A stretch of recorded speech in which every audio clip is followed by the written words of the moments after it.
নমস্কাৰ বন্ধু বান্ধৱীসকল, আশা কৰোঁ সকলোৱে ভালে আছে। আমি আজিৰ ভিডিঅ'ত আলোচনা কৰিম নিৰ্মাণ সখী আঁচনিৰ বিষয়ে, যি অসম চৰকাৰৰ লেবাৰ ৱেলফেয়াৰ ডিপাৰ্টমেণ্টৰ অন্তৰ্গত নিৰ্মাণ কাৰ্যৰ লগত জড়িত শ্ৰমিকসকলৰ কল্যাণৰ বাবে গ্ৰহণ কৰা এক অভিলাষী আঁচনি। হয় বন্ধু বান্ধৱীসকল, যদিহে আপুনি এজন নিৰ্মাণ কাৰ্যৰ লগত জড়িত ব্যক্তি হয়, নাইবা আপোনাৰ ঘৰত বা আপোনাৰ পৰিয়ালৰ যদি কোনোবা সদস্য নিৰ্মাণ কাৰ্যৰ লগত জড়িত ব্যক্তি হয়, তেতিয়াহ'লে আপুনি এই ভিডিঅ'টি সম্পূৰ্ণ চাব। ইয়াত নিৰ্মাণ কাৰ্যৰ লগত জড়িত ব্যক্তি যেনে ৰাজমিস্ত্ৰী, কাঠমিস্ত্ৰী, ৰং কৰা মিস্ত্ৰী, গাড়ী চালক নাইবা নিৰ্মাণ কাৰ্যৰ চাফাই কৰা কৰ্মীসকল, এইসমূহ কামৰ উপৰিও যিসকল ব্যক্তিয়ে এইবিলাক কামত যোগালী হিচাপে কাম কৰে, সেইসকলকো ইয়াত অন্তৰ্ভুক্ত কৰা হৈছে। এই আঁচনিত আপুনি ৰেজিষ্ট্ৰেশ্যন কৰি অসম চৰকাৰৰ পৰা বিভিন্ন ধৰণৰ সুবিধা লাভ কৰিব পাৰিব। যদিহে আপোনাৰ এক্সিডেণ্ট হয়, তেতিয়া আপুনি চৰকাৰৰ ফালৰ পৰা এককালীন সাহায্য লাভ কৰিব।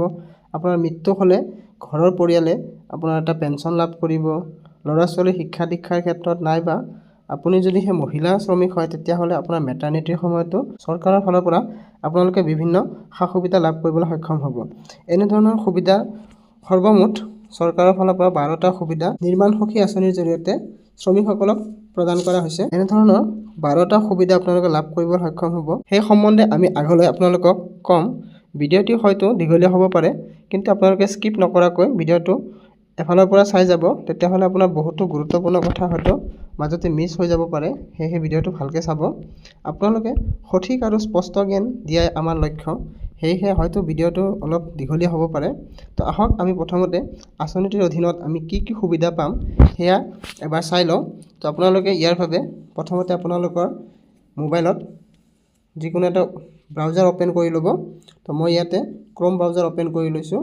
তো আপোনালোকে ক্ৰ'ম ব্ৰাউজাৰত চাৰ্চ কৰিব লাগিব, নিৰ্মাণ সখী বুলি চাৰ্চ কৰিব। নিৰ্মাণ সখী চাৰ্চ কৰাৰ লগে লগে আপোনালোকৰ সন্মুখত এনেকুৱা এটা পেজ অ'পেন হ'ব। তো আপোনালোকে প্ৰথম লিংকটোতে ক্লিক কৰি দিব। নিৰ্মাণ সখী Assam building and other construction worker welfare board. তো ইয়াৰ লেবাৰ ৱেলফেয়াৰ ডিপাৰ্টমেণ্টৰ আণ্ডাৰত এটি আঁচনি হয়, জনকল্যাণমূলক অৰ্থাৎ শ্ৰমিকসকলৰ কল্যাণকামী এটি আঁচনি। তো আপোনালোকে ইয়াত চাব পাৰিছে নিৰ্মাণ সখী আঁচনি। ইয়াতে আমি প্ৰথমতে চাম যে এই আঁচনিৰ অধীনত নিৰ্মাণ কাৰ্যৰ লগত জড়িত ব্যক্তিসকলে কি কি সুবিধা লাভ কৰিব। তো ইয়াৰ বাবে আপোনালোকে প্ৰথমতে ইয়াতে 3 ডটত ক্লিক কৰিব। ক্লিক কৰাৰ পিছত আপোনালোকে তলত স্ক্ৰল ডাউন কৰিব। ইয়াত চাব স্কিম এণ্ড বেনিফিটছ বুলি আছে, ইয়াতে ক্লিক কৰিব। স্কিম এণ্ড বেনিফিটছ ক্লিক কৰিব। তাৰপিছত আপোনালোকে ইয়াত চাব benefits provided by the board. তো ইয়াত আপোনালোকে ক্লিক কৰাৰ লগে লগে এনেকুৱা পেজ এটা অ'পেন হ'ব। ইয়াত আপোনালোকে চাব পাৰিছে গোটেই বেনিফিট, আপোনালোকে কি কি সুবিধা পাব। এই আঁচনিৰ অধীনত যদিহে আপোনালোকে ৰেজিষ্ট্ৰেশ্যন কৰে, যি সুবিধা পাব ইয়াত লিষ্টটো দিয়া হৈছে। যদিহে আপোনালোকৰ বুজি পোৱাত অসুবিধা হয়, তো আপোনালোকে ইয়াতে ইংলিছ আৰু অসমীয়া দুয়োটা ভাষাতে আপোনালোকে চাব পাৰিব। তো মই ইয়াতে আপোনালোকৰ সুবিধাৰ বাবে অসমীয়াটো চিলেক্ট কৰি দিছোঁ। তো চাওক, চিলেক্ট কৰাৰ লগে লগে গোটেই কথাখিনি অসমীয়াত আহি গৈছে। তো ইয়াতে চাওক বৰ্ডে প্ৰদান কৰা সুবিধাসমূহ। তো ইয়াত কি কৈছে, অসম BOCW বৰ্ডে বৰ্তমান প্ৰায় 13খন বিভিন্ন কল্যাণমূলক আঁচনি পৰিচালনা কৰি আছে। ইয়াৰে 12খন আঁচনি চলি আছে আৰু এখন আঁচনি BOCW আইনৰ 22 ক'ৰ পৰা 22H ধাৰাত উল্লেখ কৰা ধৰণে এককালীনভাৱে প্ৰদান কৰা হৈছে। অৰ্থাৎ 12টা আঁচনি ইয়াৰ অধীনত চলি আছে। ইয়াৰে এটা আঁচনি যি হয় সেয়া এককালীনভাৱে প্ৰদান কৰা হয়, সেই বিষয়ে কৈছে। তো ইয়াত প্ৰথমতে চাওক ABOCWWB। তো ইয়াৰ দ্বাৰা প্ৰদান কৰা সুবিধাসমূহ, ইয়াত আপোনালোকক সুবিধাখিনি কৈছে। ইয়াত সুবিধাৰ সবিশেষ অৰ্থাৎ সুবিধা কি কি সুবিধাটোৰ বিষয়ে ইয়াত গোটেই কথাখিনি বিতংভাৱে দিয়া আছে। আৰু ইয়াত দিয়া আছে যোগ্যতাৰ মাপকাঠি আৰু নথি পত্ৰৰ প্ৰয়োজন। তো আপোনালোকৰ এই সুবিধাটো ল'বৰ বাবে আপোনালোক কি কি ডকুমেণ্ট লাগিব সেইটো এইটো কলমত দিয়া আছে। আৰু ইয়াত লাষ্টত দিয়া আছে সুবিধাৰ পৰিমাণ, অৰ্থাৎ আপোনালোকে সেই ক্ৰাইটেৰিয়াটো ফুলফিল কৰিলে কি সুবিধা পাব। তো সেইখিনি আপোনালোকে এবাৰ ভিডিঅ'টো পজ কৰি চাব পাৰিব। মই গোটেইখিনি নকওঁ, আপোনালোকক থুলমূলকৈ কৈ দিছোঁ। মৃত্যুৰ উপকাৰ, যদিহে শ্ৰমিকজনৰ মৃত্যু হয় তেতিয়াহ'লে তেখেতে কি লাভ কৰিব। প্ৰাকৃতিক মৃত্যু হ'লে তেখেতে 50 টকাৰ পৰা 50,000 টকা লাভ কৰিব। আকস্মিক মৃত্যু হ'লে অৰ্থাৎ দুৰ্ঘটনাজনিত মৃত্যু হ'লে 50,000ৰ পৰা 3 লাখ টকা পৰ্যন্ত লাভ কৰিব। 2 নম্বৰটো চাওক, অন্ত্যেষ্টিক্ৰিয়াৰ বাবে সহায়ৰ বাবে কি কৰা হ'ব, এককালীন সাহায্য হিচাপে 5,000 টকা দিয়া হ'ব। যদিহে শ্ৰমিকজনৰ মৃত্যু হয়, তেওঁৰ অন্ত্যেষ্টিক্ৰিয়াৰ বাবে 5,000 টকা প্ৰদান কৰিব। তাৰপিছত চাওক সাধাৰণ পেঞ্চন, অৰ্থাৎ যদিহে শ্ৰমিকজন 60 ইয়াৰ্ছ পাৰ হৈ যায়, অৰ্থাৎ 60 বছৰ পূৰ্ণ হৈ যায়, তাৰপিছত তেখেতে কি কৰিব, পেঞ্চন লাভ কৰিব। তেওঁৰ পঞ্জীয়ন বছৰৰ পৰা প্ৰতিটো সম্পূৰ্ণ হোৱাৰ সেৱাৰ বছৰৰ বাবে মাহিলী পেঞ্চন প্ৰতি মাহে 2000 টকা প্লাছ 100 টকা এটা লাভ কৰিব। অৰ্থাৎ প্ৰতি মাহে 2000 টকা লাভ কৰাৰ উপৰিও আৰু 100 টকাকৈ পাব। তো ইয়াত আপোনালোকে চাব পাৰিব কি কি ডকুমেণ্ট লাগিব তাৰ বাবে। তাৰপিছত আহিল পৰিয়ালৰ পেঞ্চন, অৰ্থাৎ মানুহজনৰ যদিহে কিবা কাৰণত মৃত্যু হয় তেনে ক্ষেত্ৰত কি হ'ব, শ্ৰমিকজনৰ পৰিয়ালে চৰকাৰৰ ফালৰ পৰা পেঞ্চন লাভ কৰিব। তো ইয়াৰ বাবে কি কৈছে, মৃত পেঞ্চনাৰজনে লাভ কৰা পেঞ্চনৰ 50%, অৰ্থাৎ ব্যক্তিজন যদিহে 60 ইয়াৰ্ছ হোৱাৰ পিছত তেখেত পেঞ্চন লাভ কৰি আছিল আৰু তাৰপিছত তেখেতৰ যদি মৃত্যু হয় তেনে ক্ষেত্ৰত পৰিয়ালৰ লোকে কি কৰিব, 50%। যদিহে মানুহজনে পেঞ্চন লাভ কৰি আছিল ধৰকচোন 20,000 টকা, তেতিয়াহ'লে পৰিয়ালৰ লোকে 10,000 টকা এটা পেঞ্চন হিচাপে লাভ কৰিব। তাৰপিছত চাওক অক্ষমতা পেঞ্চন, যদিহে কিবা কাৰণত এক্সিডেণ্ট হৈ মানুহজনৰ শাৰীৰিকভাৱে অক্ষম হৈ যায় বা দুৰ্ঘটনাত পতিত হোৱাৰ পিছত তেখেতৰ যদিহে হাত বা ভৰি কিবা এটা দুৰ্ঘটনাত ভাঙি যায় বা কাটিবলগীয়া হয় তেনে ক্ষেত্ৰতো তেওঁ কি কৰিব, পেঞ্চন লাভ কৰিব। এই পেঞ্চনসমূহ প্ৰতি মাহে 2000 টকা হ'ব। ইয়াৰ উপৰিও 100 টকা এটা এড কৰা হৈছে। তো আপোনালোকে এইখিনি চাব পাৰিব। মই গোটেইখিনি পঢ়ি দিয়া নাই, আপোনালোকে এবাৰ ভিডিঅ'টো পজ কৰি চাই ল'ব। ট্ৰেনজিট আশ্ৰয় শিবিৰ এবাৰ আদৰ্শ কল্যাণ আঁচনি অনুসৰি, অৰ্থাৎ যদিহে কিবা কাৰণত শ্ৰমিকজনৰ ঘৰ দুৱাৰ কিবা হয় বা থাকিবৰ কাৰণে জেগা নহয় তেনে ক্ষেত্ৰতো কি কৰিব, চৰকাৰৰ ফালৰ পৰা আশ্ৰয়ৰ সুবিধা প্ৰদান কৰা হ'ব। হয় বন্ধু বান্ধৱীসকল, আপোনালোকে ইয়াত চাইছে আশ্ৰয়ৰ সুবিধা প্ৰদান কৰা হ'ব বুলি কৈছে। তো বন্ধু বান্ধৱীসকল, আশা কৰোঁ ভিডিঅ'টো আপোনালোকৰ ভাল লাগি আছে। যদিহে ভিডিঅ'টো ভাল লাগে এটা লাইক কৰিব আৰু চেনেলটিত নতুন হ'লে ছাবস্ক্ৰাইব কৰি ল'ব। তো ইয়াৰ পিছত চাওক নগদ ধনৰ বঁটা। হয়, এটা এটা বহুত ভাল আঁচনি হয়। তো ইয়াত আপোনালোকে চাব পাৰিছে এই নিৰ্মাণ কাৰ্যৰ লগত জড়িত ব্যক্তিসকলৰ ল'ৰা ছোৱালীৰ ক্ষেত্ৰত তেওঁলোকৰ শিক্ষা দীক্ষাৰ ক্ষেত্ৰতো চৰকাৰৰ ফালৰ পৰা অনুদান আগবঢ়োৱা হ'ব। ইয়াত নগদ ধনৰ কথা কৈছে। ইয়াত নগদ ধনসমূহ কি হ'ব, 50 টকাৰ পৰা 5,000 টকা, 4,000 টকা, এনেদৰে আপোনালোকে চাইছে। হাই ছেকেণ্ডেৰী মেট্ৰিক পাছ কৰিলে বা হাই ছেকেণ্ডেৰী পাছ কৰিলেও এনেধৰণে চৰকাৰৰ ফালৰ পৰা অনুদান দিয়া হ'ব। তো ইয়াৰ কি কোৱা হৈছে, HSLC, অসম হাই মাদ্ৰাজা আৰু HS-ৰ ক্ষেত্ৰত এইখিনি কথা কোৱা হৈছে। তো আপোনালোকে চাই ল'ব। তেওঁলোকক কি কৰা হ'ব, স্কলাৰশ্বিপো দিয়া হ'ব। এককালীন শিক্ষামূলক সহায়, তো ল'ৰা ছোৱালীসমূহৰ পঢ়া শুনাৰ কাৰণে এককালীন সাহাৰ্য হিচাপে এইখিনি দিয়া হ'ব। প্ৰথম শ্ৰেণীৰ পৰা 4ৰ্থ শ্ৰেণীলৈ 50 টকাৰ পৰা 1500 টকা, ক্লাছ 5ৰ পৰা 7লৈ 50 টকাৰ পৰা 2750 টকা, ক্লাছ 8ৰ পৰা 10লৈকে 50 টকাৰ পৰা 4,000 টকা, আৰু ইয়াত যদি আপুনি চায় একাদশ আৰু দ্বাদশ শ্ৰেণীলৈ ITIৰ বাবে 50 টকাৰ পৰা 7,000 টকা। এনেধৰণে আপোনাৰ স্নাতকোত্তৰৰ পৰা ইঞ্জিনিয়াৰিঙলৈকে গোটেইখিনি ইয়াত ধুনীয়াকৈ লিখা আছে। তাৰপিছত চাওক চিকিৎসা সাহাৰ্য, ইয়াত চিকিৎসাৰ বাবেও কি কৰা হ'ব, পইচা কিছু প্ৰদান কৰা হ'ব। চিকিৎসালয়ত ভৰ্তি হোৱাৰ পিছত 50 লাখ টকা আৰু প্ৰথম 5 দিনৰ বাবে প্ৰতিদিনে 1000 টকাকৈ দিয়া হ'ব। ইয়াৰ উপৰিও আৰু বহুতখিনি কথা ইয়াত লিখিছে, আপোনালোকে চাব। গোটেইখিনি ক'লে ভিডিঅ'টো দীঘলীয়া হৈ যাব, তো মই সেইকাৰণে গোটেইখিনি কৈ দিয়া নাই। লাষ্টত চাওক প্ৰসূতিৰ সহায়ক। হয় বন্ধু বান্ধৱীসকল, যদিহে নিৰ্মাণ কাৰ্যৰ লগত জড়িত শ্ৰমিকজন কি হয়, মহিলা হয়, তেনে ক্ষেত্ৰত তেখেতৰ যি প্ৰসূতি সহায়, অৰ্থাৎ ডেলিভাৰীৰ সময়ত যি আমাৰ খৰচ হয় সেই খৰচো চৰকাৰৰ ফালৰ পৰা বহন কৰা হ'ব। তো ইয়াৰ বাবদ মহিলাগৰাকীক কি কৰা হ'ব, 20,000 টকা এটা প্ৰদান কৰা হ'ব। আৰু এয়া দুটা সন্তানৰ ক্ষেত্ৰতহে প্ৰযোজ্য হ'ব বুলি কৈছে। আপোনালোকে চাব পাৰে প্ৰসূতিৰ সুবিধাৰ হিচাপে এগৰাকী মহিলা হিতাধিকাৰীৰ সৰ্বাধিক দুটা সন্তানৰ বাবে প্ৰসূতিৰ সুবিধা লাভ কৰিব পাৰিব। অৰ্থাৎ আপুনি দুটা সন্তানলৈকে এনেকৈ 20,000কৈ টকা লাভ কৰিব চৰকাৰৰ ফালৰ পৰা। তাৰপিছত চাওক দক্ষতা বিকাশৰ প্ৰশিক্ষণ, অৰ্থাৎ নিৰ্মাণ কাৰ্যৰ লগত জড়িত ব্যক্তিসকলক বা শ্ৰমিকসকলক তেওঁলোকৰ যাতে দক্ষতাটো বৃদ্ধি কৰিব পাৰি বা বিকাশ সাধন কৰিব পাৰি, তাৰ বাবে চৰকাৰে বা বোৰ্ডে ভালেখিনি কাৰ্যসূচী হাতত ল'ব। বিবাহৰ সহায়, ইয়াত চাওক নিৰ্মাণ কাৰ্যৰ লগত জড়িত ব্যক্তিসকলৰ সন্তানৰ বিবাহৰ ক্ষেত্ৰতো কি কৰিব, এককালীন সাহাৰ্য আগবঢ়াব। 25,000 টকালৈকে চৰকাৰে তেওঁলোকক প্ৰদান কৰিব। তো চালে এয়া আছিল 12টা সুবিধা যি এই আঁচনিৰ অন্তৰ্গত। যদিহে আপুনি এই নিৰ্মাণ সখী আঁচনিত নিজৰ নামটো ৰেজিষ্ট্ৰেশ্যন কৰি লয় তেতিয়াহ'লে আপুনি চৰকাৰৰ ফালৰ পৰা এই 12টা সুবিধা লাভ কৰিবলৈ সক্ষম হ'ব। তো এইখিনি চালে। ইয়াৰ পিছত আমি আহোঁ যে এই আঁচনিত অন্তৰ্ভুক্ত হ'বৰ বাবে শ্ৰমিক এজনৰ কি কি যোগ্যতা লাগিব। হয়, তো ইয়াৰ বাবে আপোনালোকে হোম পেজত আহিব। হোম পেজত অহাৰ পিছত চাব, মই আকৌ ইংৰাজী কৰি দিছোঁ। হোম পেজত অহাৰ লগে লগে আপোনালোকে ইয়াতে স্ক্ৰল ডাউন কৰিব।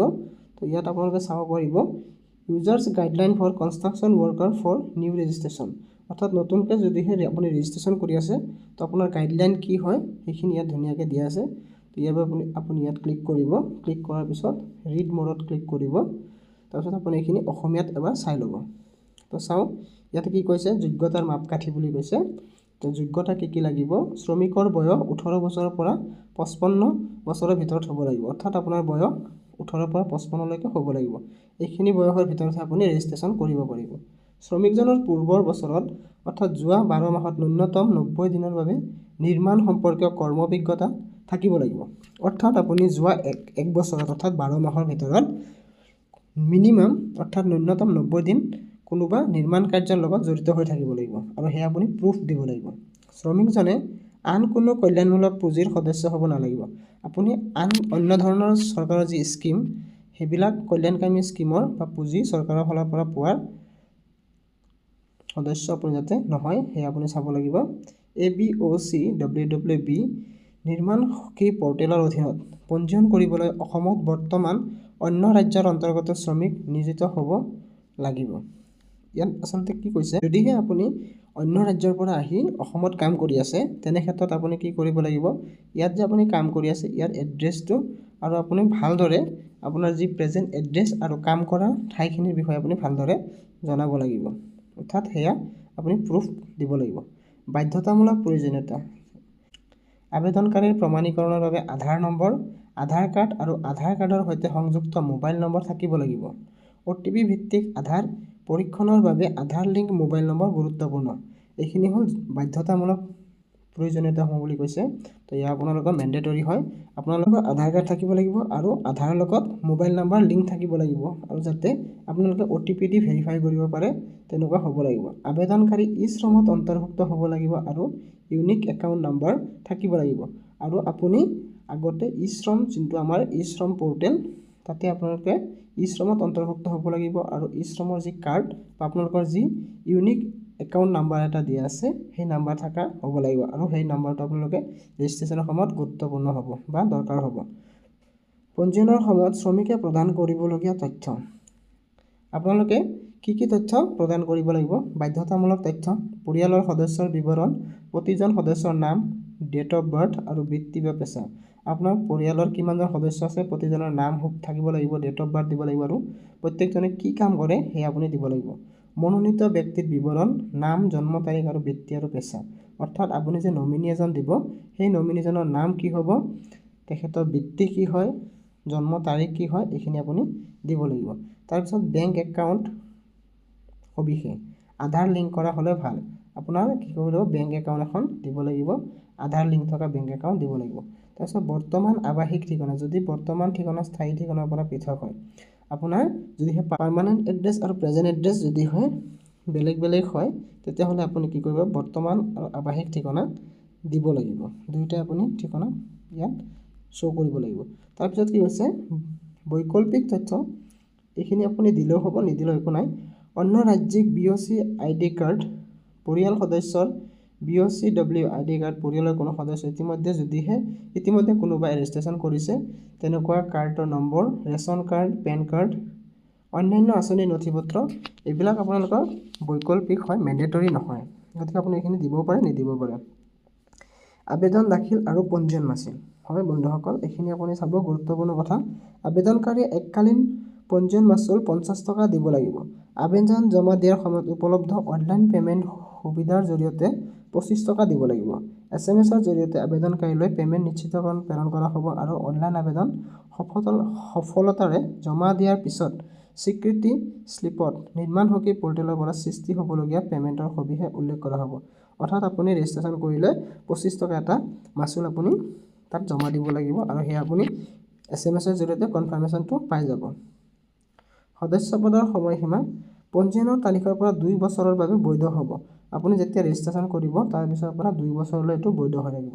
পুঁজিলৈ অৱদান, অৰ্থাৎ আপুনি যি ৰেজিষ্ট্ৰেশ্যন কৰি আছে ইয়াত আপুনি কি কৰিব, অৱদান দিব লাগিব এটা ফাণ্ডত সদস্য বা হিতাধিকাৰীয়ে বোৰ্ডৰ কল্যাণমূলক আঁচনিৰ অধীনত সুবিধাসমূহ লাভ কৰি থাকিবলৈ অসম বিল্ডিং আৰু অন্যান্য নিৰ্মাণ শ্ৰমিক কল্যাণ পুঁজিলৈ প্ৰতি মাহে 20 টকা বৰঙণি আগবঢ়াব লাগিব। ইয়াত 20 টকা এটা বৰঙণি আগবঢ়োৱাৰ কথা। ইয়াৰ পিছত চাওক আবেদনৰ সৈতে দাখিল কৰিবলগীয়া সমৰ্থনকাৰী নথিপত্ৰসমূহ। তো আপোনালোকে কি ডকুমেণ্ট আচলতে আপলোড কৰিব লাগিব সেই আপোনালোকে ইয়াত চাই লওক এবাৰ। প্ৰথমতে 1 নম্বৰটো চাব পাৰিব ঠিকনাৰ প্ৰমাণ। যদি বৰ্তমানৰ ঠিকনা স্থায়ী ঠিকনাৰ পৰা পৃথক হয়, যদিহে আপোনাৰ প্ৰেজেণ্ট এড্ৰেছ আৰু পাৰ্মানেণ্ট এড্ৰেছ বেলেগ হয়, তেতিয়া তেনে ক্ষেত্ৰত আপুনি কি কৰিব লাগিব, driving licence, voter ID card, ration card, bank passbook, বিদ্যুতৰ বিল বা 90 দিনৰ কামৰ প্ৰমাণপত্ৰ যিকোনো এটা ডকুমেণ্ট ইয়াত আপলোড কৰিব পাৰে। বেংক একাউণ্ট আধাৰ লিংক কৰা হ'ব লাগিব। বেংক একাউণ্টৰ পাছবুক বা বিবৃতি বা বাতিল কৰা বেংক পাছবুকটো আপলোড কৰিব পাৰে, নাইবা বেংক ষ্টেটমেণ্ট নাইবা কেঞ্চেল চেক আপুনি যিকোনো এটা আপলোড কৰিব পাৰিব। কাম কৰাৰ প্ৰমাণপত্ৰ, 90 দিনীয়া কামৰ প্ৰমাণপত্ৰ, নিৰ্মাণ চকী পৰ্টেল, অৰ্থাৎ 90 দিনৰ যি আপুনি কাম কৰাৰ প্ৰমাণপত্ৰ সেইখন আপুনি আপলোড কৰিব লাগিব। ইয়াৰ উপৰিও অন্য ৰাজ্যৰ BOC ID কাৰ্ড, যদি শ্ৰমিকজন অন্য ৰাজ্যৰ BOCW বোৰ্ডত পঞ্জীয়নভুক্ত হয়, যদি আপুনি বেলেগ ৰাজ্যত অলৰেডি ৰেজিষ্ট্ৰেশ্যন কৰিছে, তেনে ক্ষেত্ৰত সেই ৰাজ্যৰ কাৰ্ডখন আপুনি ইয়াত আপলোড কৰিব লাগিব। তো বন্ধু বান্ধৱীসকল, আপোনালোকে চালে কি কি ডকুমেণ্ট লাগিব, কি কি ক্ৰাইটেৰিয়া হয়, গোটেইখিনি কথা আপোনালোকে ভালদৰে জানিলে তেতিয়াহে আপোনালোকৰ অনলাইন আবেদন যেতিয়া কৰিব তেতিয়া আপোনালোকৰ সুবিধা হ'ব। তো ইয়াৰ পিছত আপোনালোকে চাব, ইয়াত আমি ৰেজিষ্ট্ৰেশ্যন যদি কৰোঁ কেনেকৈ কৰিব লাগিব, ইয়াৰ বাবে আপোনালোকে হোম পেজত আহি যাব। তাৰপিছত চাওক ইয়াতে আপোনালোকে চাব পাৰিছে ৰেজিষ্ট্ৰেশ্যন বুলি অপশ্যন আছে। তো আপোনালোকে এই ৰেজিষ্ট্ৰেশ্যন নিউ ৰেজিষ্ট্ৰেশ্যনত ক্লিক কৰি দিব। ক্লিক কৰাৰ লগে লগে ইয়াত চাব আপোনালোকৰ সেই কথাখিনিয়ে আকৌ এবাৰ দেখাইছে ৰেজিষ্ট্ৰেশ্যন এলিজিবিলিটি ক্ৰাইটেৰিয়া, যোনটো আমি ইতিমধ্যে আলোচনা কৰিলোঁ। 18 পৰা 55 বছৰ হ'ব লাগিব, 90 দিনৰ হ'ব লাগিব, কামৰ অভিজ্ঞতা থাকিব লাগিব, আধাৰ লিংক, মোবাইল নম্বৰ, আধাৰ কাৰ্ড থাকিব লাগিব, শ্ৰম কাৰ্ড থাকিব লাগিব, এইখিনি কৈছে। আৰু আপোনাৰ ডকুমেণ্ট এইখিনি লাগিব। তাৰপিছত ইয়াত এটা কথা চাওঁ, 90 days ৱৰ্ক এক্সপিৰিয়েঞ্চ চাৰ্টিফিকেট। হয় বন্ধু বান্ধৱীসকল, এইটো ডকুমেণ্টছ আপোনালোকৰ বহুত গুৰুত্বপূৰ্ণ হয়। এই ডকুমেণ্টটো আপোনালোকে কেনেকৈ ফিল আপ কৰিব এবাৰ চাই লওক, মই আপোনালোকক দেখাই দিছোঁ। তো বন্ধু বান্ধৱীসকল চাওক, ইয়াতে 90 days construction work experience certificate, এইখন আপোনালোকৰ চাৰ্টিফিকেট হয়। তো এই চাৰ্টিফিকেটখন আপোনালোকে ফিল আপ কৰি আপোনালোকে আপলোড কৰিব লাগিব। তো তাৰ আগতে আপোনালোকে চাই লওক, ইয়াত কিছুমান গাইডলাইন দিয়া আছে। ইয়াত কি কৈছে, work experience certificate to be issued on letter head on the issuer with the seal of the organization on behalf of which the issuer is issuing. Name of the issuer, phone number, email ID and address must be mentioned on the letter. যদিহে আপোনালোকৰ কি হয়, এই চাৰ্টিফিকেটখন যোনে issue কৰিব তেখেতৰ নাম, চিল মোহৰ, যদিহে আপোনালোকৰ এই চাৰ্টিফিকেটখন কোনোবা অৰ্গেনাইজেশ্যনে প্ৰভাইড কৰে তেনেহ'লে কি কৰিব, ইছ্যুৱাৰৰ নেম থাকিব লাগিব, ফোন নম্বৰ, ইমেইল ID আৰু তেখেতৰ এড্ৰেছটো তাত ভালদৰে লিখা থাকিব লাগিব। In case the issuer is individual employer of the worker, the certificate may be issued without letterhead and seal, but full name and employee contact number, full address clearly mentioned. যদিহে আপোনালোকৰ এই চাৰ্টিফিকেটখন কোনোবা অৰ্গেনাইজেশ্যনৰ ফালৰ পৰা দিয়া হোৱা নাই, যদিহে আপোনালোকে যাৰ আণ্ডাৰত কাম কৰিছিল, অৰ্থাৎ এমপ্লয়াৰজন এজন ইণ্ডিভিজুৱেল কোনো এজন ব্যক্তি হয়, তেনে ক্ষেত্ৰত তেখেতৰ কি কৰিব লাগিব, চিল বা লেটাৰহেডটো নালাগে, তেনে ক্ষেত্ৰত তেখেতৰ নাম্বাৰ, ফুল নেমটো লাগিব, কণ্টেক্ট নাম্বাৰ, ফুল এড্ৰেছ এইখিনি আপুনি দিব লাগিব। In case the issuer is not the individual employer of the worker, the certificate must be issued by any other authority with project work name, detail and project site, full address, employer name, employer address, employer contact number. যদিহে ইয়াত কোনো individual ব্যক্তি নহয়, আপোনালোকে কোনোবা construction ছাইটত কাম কৰি আছিল বা কোনোবা প্ৰজেক্ট আণ্ডাৰত কাম কৰি আছিল, তেনে ক্ষেত্ৰত আপুনি কি কৰিব লাগিব, সেই প্ৰজেক্টটোৰ নাম লিখিব লাগিব, প্ৰজেক্ট ছাইটৰ ফুল এড্ৰেছটো দিব লাগিব, যে যোনটো প্ৰজেক্ট আণ্ডাৰত আপুনি কাম কৰি আছিল সেই প্ৰজেক্টটো কোনখিনি জেগাত হৈ আছে সেইখিনি লাগিব, এমপ্লয়াৰৰ নেমটো লাগিব, কোনে আপোনালোকক কামত লগাইছিল সেইখিনি লাগিব, এমপ্লয়াৰ এড্ৰেছ এণ্ড এমপ্লয়াৰ কণ্টেক্ট নাম্বাৰ, যে এমপ্লয়াৰজন যোনজন ব্যক্তি আপোনালোকক কামত লগাইছিল অৰ্থাৎ ঠিকাদাৰজন, তেখেতৰ ফুল এড্ৰেছটো লাগিব আৰু তেখেতৰ কণ্টেক্ট নাম্বাৰটো দিব লাগিব। In case the issuer is a registered contractor, registered construction worker, union etcetera, then their registration number and date of registration must be clearly mention on the letter head. যদিহে আপোনালোকৰ এমপ্লয়াৰজন কি হয়, এজন ৰেজিষ্টাৰ্ড কণ্ট্ৰেক্টৰ হয় নাইবা registered construction worker union হয়, তেনে ক্ষেত্ৰত কিন্তু কি লাগিব, ৰেজিষ্ট্ৰেশ্যন নাম্বাৰটো লাগিব আৰু date of registration must be clearly mention. তেনে ক্ষেত্ৰত সেই এমপ্লয়াৰজনৰ ৰেজিষ্ট্ৰেশ্যন নাম্বাৰ আৰু ৰেজিষ্ট্ৰেশ্যন ডেটটো কিন্তু মেনশ্যন কৰা থাকিব লাগিব registering officer may ask the contractor construction worker union to produce their valid registration certificate in case of any doubt or confusion হয় যেতিয়া আপুনি ৰেজিষ্ট্ৰেশ্যন কৰিব তাৰপিছত কি হ'ব ৰেজিষ্টাৰিং অফিচাৰ ৰেজিষ্টাৰ কৰাৰ পিছত ৰেজিষ্টাৰিং অফিচাৰজনৰ যদি কিবা কাৰণত ডাউট হয় তেনে ক্ষেত্ৰত কিন্তু কণ্ট্ৰেক্টৰ নাইবা কনষ্ট্ৰাকশ্যন ৱৰ্কাৰ ইউনিয়নৰ কি ক'ব পাৰে ভেলিড ৰেজিষ্ট্ৰেশ্যন চাৰ্টিফিকেট প্ৰভাইড কৰাৰ কাৰণে কিন্তু ক'ব পাৰে যদিহে তেওঁলোকৰ ডাউট বা কনফিউজন এটা থাকে তেনে ক্ষেত্ৰত in case the worker has not been engaged for last 90 days construction work in a single project site then he or she shall provide multiple certificate with each certificate mentioning the required detail of each project clearly specifying the project detail and site address হয় যদিহে আপুনি 90 দিন কাম কৰিছে ঠিকই কিন্তু এজনৰ আন্ডাৰত বা এজন এমপ্লয়াৰৰ আন্ডাৰত কামটো কৰা নাই তেনে ক্ষেত্ৰত আপুনি বেলেগ বেলেগ জায়গাত কাম কৰিলেও সেই বেলেগ বেলেগ জায়গাৰ আপুনি চাৰ্টিফিকেটখন দিব পাৰিব যদি আপুনি 30 দিনকে তিনি জায়গাত কাম কৰিছিল তেনে ক্ষেত্ৰত আপুনি তিনিটা চাৰ্টিফিকেট প্ৰভাইড কৰিব লাগিব in case the experience certificate is issued under the name of registered construction union then the certificate must be signed by the state head district head of the registered construction union যদিহে আপুনি কি কৰিছিল registered construction unionৰ আন্ডাৰত কামখিনি কৰিছিল তেনে ক্ষেত্ৰত কিন্তু সেই চাৰ্টিফিকেটখনত সাইন কৰিব লাগিব ষ্টেট হেড বা district head of registered construction union সেই কনষ্ট্ৰাকশ্যন ইউনিয়নৰ যোনজন ষ্টেট হেড বা ডিস্ট্ৰিক্ট হেড হয় তেখেতে সাইন কৰিব লাগিব হয় list of authorized issuer individual employer registered contractor executive officer of the concern panchayat Raj institution urban local bodies registered construction workers union তো ইয়াত কি কৈছে লিষ্ট অফ অথৰাইজড ইছ্যুৱাৰ যে কোনে অথৰাইজ কৰিব পাৰে ইণ্ডিভিজুৱেল এমপ্লয়াৰ এজন থাকিল ৰেজিষ্টাৰ্ড কণ্ট্ৰেক্টৰ তেওঁ কৰিব পাৰে executive officer of the concerned Panchayati Raj institution বা আৰ্বান লোকেল বডি যি আমাৰ পঞ্চায়তৰ এক্সিকিউটিভ ছেক্ৰেটাৰী হয় যি আমাৰ পঞ্চায়তৰ ছেক্ৰেটাৰী হয় তেখেতসকলেও কৰিব পাৰিব বা ৰেজিষ্টাৰ্ড কনষ্ট্ৰাকশ্যন ৱৰ্কাৰ্ছ ইউনিয়ন যদিহে ৰেজিষ্টাৰ্ড কনষ্ট্ৰাকশ্যন ৱৰ্কাৰ ইউনিয়ন হয় তেখেতসকলেও এই চাৰ্টিফিকেট আপোনালোকক প্ৰভাইড কৰিব পাৰে তো আপোনালোকে চাওক চাৰ্টিফিকেট ক'ত কি লিখা থাকিব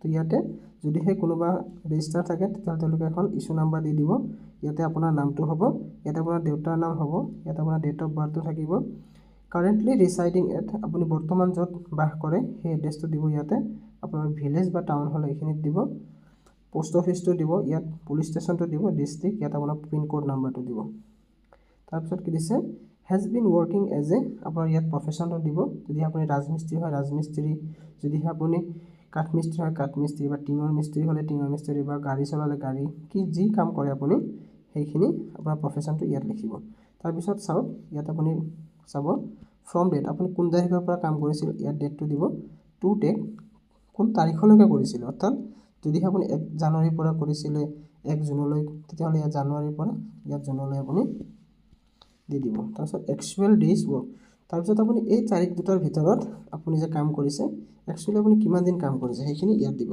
তাৰপিছত প্ৰজেক্ট ৱৰ্ক নেম ডিটেইলছ যদি আপুনি কোনোবা প্ৰজেক্টৰ আন্ডাৰত কাম কৰিছে ইয়াত প্ৰজেক্ট নেমটো দিব টাইপ অফ ৱৰ্ক আপুনি কোনটো কেনেধৰণৰ কাম কৰিছে সেইটো দিব project site full address with pin code যদিহে আপুনি প্ৰজেক্টৰ আন্ডাৰত কাম কৰিছিল প্ৰজেক্ট সাইটটোৰ ফুল এড্ৰেছটো পিন কোডৰ সৈতে ইয়াতে দিব full name of contact number of employer ইয়াত আপোনাৰ যাৰ আন্ডাৰত কাম কৰিছিল তেখেতৰ ফুল নেমটো দিব ফুল নাম আৰু তেখেতৰ কণ্টেক্ট নাম্বাৰ মোবাইল নম্বৰটো দিব ফুল এড্ৰেছ অফ এমপ্লয়াৰ আৰু ইয়াত এমপ্লয়াৰজনৰ ফুল এড্ৰেছটো দিব এমপ্লয়াৰ মানে যাৰ আন্ডাৰত আপুনি কাম কৰিছিলে তাৰপিছত ইয়াত চাওঁ ছিগনেচাৰ এণ্ড থাম্বপ্ৰিণ্ট অফ ৱৰ্কাৰ ইয়াতে আপোনাৰ নিজৰ সাইন বা আপুনি যদি সাইন কৰিব নাজানে আপোনালোকৰ আঙুলি ছাপটো ইয়াত দি দিব আৰু ইয়াত signature of seal of the issuer or employer ইয়াত কিন্তু ইছ্যুৱাৰজন বা এমপ্লয়াৰজনৰ ছিগনেচাৰ উইথ সিল থাকিব ইয়াত তেখেতৰ ফুল নেমটো থাকিব ডেজিগনেশ্যন আৰু ইয়াত কণ্টেক্ট নাম্বাৰ থাকিব আৰু ইয়াত আপোনালোকে নিজৰ ফটো এখন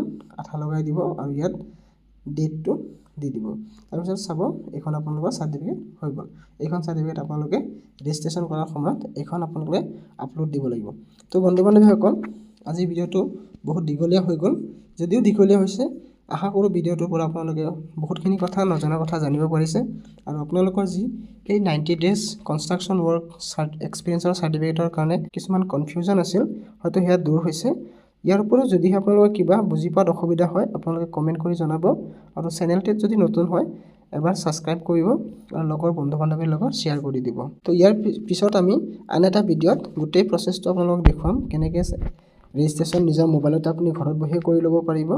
তো আপোনালোকে আৰু যদিহে আপোনালোকে এতিয়াও ই শ্ৰমিক কাৰ্ডখন বনোৱা নাই আপোনালোকে কমেণ্টত জনাব। যদিহে আপোনালোকে এতিয়াও বনোৱা নাই তেতিয়াহ'লে মই আন এটা ভিডিঅ'ত ই শ্ৰমিক কাৰ্ড কেনেকৈ বনায় সেই বিষয়ে এটা ভিডিঅ' বনাই দিম। আজি ভিডিঅ'টো বহুত দীঘল হৈ গৈছে। তো আপোনালোকৰ মূল্যৱান সময় দি ভিডিঅ'টো চোৱাৰ বাবে সকলোকে ধন্যবাদ জনাইছোঁ। তো আজিলৈ ইমানতে এৰিছোঁ। আকৌ এটি ভিডিঅ'ত লগ পাম। জয় আই অসম।